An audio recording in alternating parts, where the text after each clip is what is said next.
للاسف في بعض الشركات بتتعمد ان هي تكبر المحتوى بتاعها وتحط ايتمز وتحط عناوين كتيره جدا، وللاسف العناوين دي ما بتبقاش واخده حقها بشكل كامل، لكن مجرد ان هي بتبقى حاطه عناوين وخلاص، وفي نفس الوقت بيبقى المحتوى سعره رخيص جدا، فبالتالي معروفه جدا، معروفه من زمان الغالي ثمنه فيه، فبالتالي لازم تركز ان انت تاخد قيمه عاليه وقيمه كبيره وحاجه تديك الصنعه وتديك العلم، مش مجرد ان انا هدرس محتوى الايتمز بتاعته كتير. وده بفيدباك من كل العملاء اللي احنا قدمناهم واللي احنا خرجناهم على مدار ال10 سنين اللي فاتت.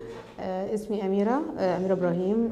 أنا خريجة كلية العلوم، معايا ماجستير في الجيناتيك ودكتوراه في الجيناتيك انجينيرينج. الكورس هنا دكتور احمد ما بيبقاش كورس محاضره رسميه قوي ولا محاضره بيلقيها، بالعكس دايما بيربط المعلومات العلميه مع الحقائق، مع الواقع اللي بيتم في ارض الواقع، مع حلول مناسبه لجميع شرائح المجتمع. لو حد متعلم، حد فائق التعلم، حد مش متعلم نهائي، حد مرتاح ماديا، حد متوسط ماديا، حد مش مرتاح ماديا، بيتعامل مع كل الشرائح بكل الأمانة. بيبقى الكورس عبارة عن نقاش، الرأي والرأي الآخر، بيسمع من كل الناس، بيرد على كل تساؤلات الناس، حتى لو التساؤل ده بره المحاضرة بيجيبه ويقوله ويحلله قدامنا.